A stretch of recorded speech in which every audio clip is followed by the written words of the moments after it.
Hey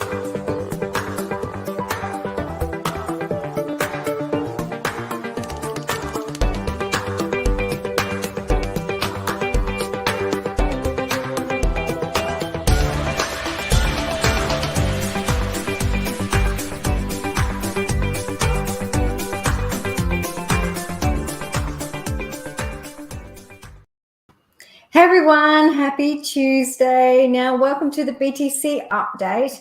Now, last week, if you were watching, we had a look at the BLX. So this is the pitchfork that we were looking at. So if you want to have a look at this, head to YouTube and check out the 5-minute videos. Now, they're all there. And you can see that we've come down to my star region, which was on this quarter panel on the pitchfork. And we've had a nice bounce off this region, so it's looking fairly good. We've had a tether print this week of $1 billion, so that should keep us in these levels and moving higher. Now, I just want to have a deeper look into, what causes sort of price action in BTC and how we go about sort of looking at other factors that can contribute to the price. So if we have a look at the DXY, which is the US dollar, so BTC is paired to the US dollar. So depending on how the US dollar is performing at any given time, we sort of get price action on BTC. Now, if the US dollar is going up, BTC will go down because that means that the US dollar has more strength and BTC has less strength. So we've got this pattern that has been forming for quite some time on the US dollar. So at the moment, this is, we had this pattern sort of commencing around, November 16, and we've been sort of moving through this and it's been forming nicely. Now, at the moment, we're in the D wave of this ABCDE, and which is a corrective structure. And we're coming into the B wave of the internal waves of this wave. So we've hit the top of the A and we should pull back at this point, which will allow BTC breathing room to move higher. So we want the DXY to continue down. We don't want to see it go up. We want to see it go down. So if this pattern is correct, which it has been since, this around the November 16. So that's a 5-year period that we've been trading this. And it has been, very, very accurate. So at this point, we've hit the top. The DXY has hit my top yellow line and we're pulling back.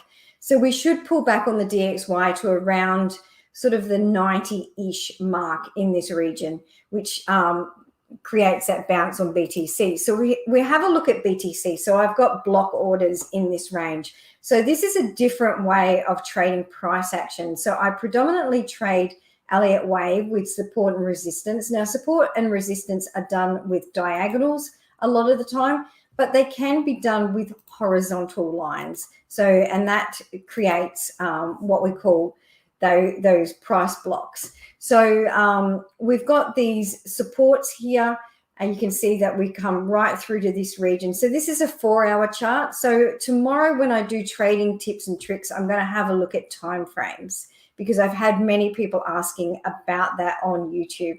So to get these horizontal lines, you basically pull it back through the price action. So you can see that we've got the price action. We're touching this horizontal line in so many different places. And again, so we do have a resistance in this region of around 60,000. So 60,000 is an important region to break just due to this horizontal price action that we have at this point. So if we're looking at Fibonacci, which we have, it should break through.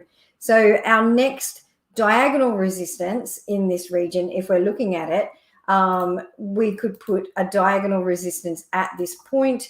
And, if we go sort of straight up around here, we've got sort of 73-ish as a resistance point around here.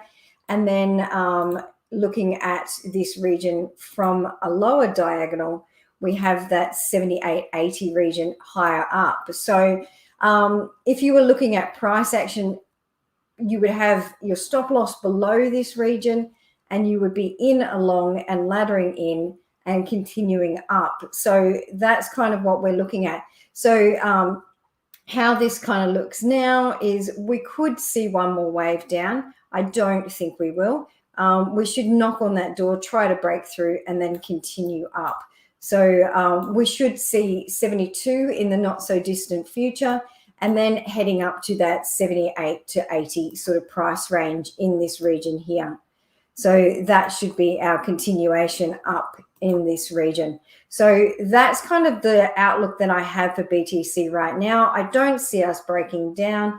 If we do break down, we do need to break that 51 like really convincingly. If that breaks down really convincingly, I'll reassess these patterns. But at the moment, I'm just sort of dollar cost averaging into this trade and think we're going up. There's too much positive information coming into the market with Michael Saylor buying more Bitcoin last night, Tether prints and that. So yeah, that's what I'm seeing on BTC for this week. And I think we've got probably a little bit more sideways movement.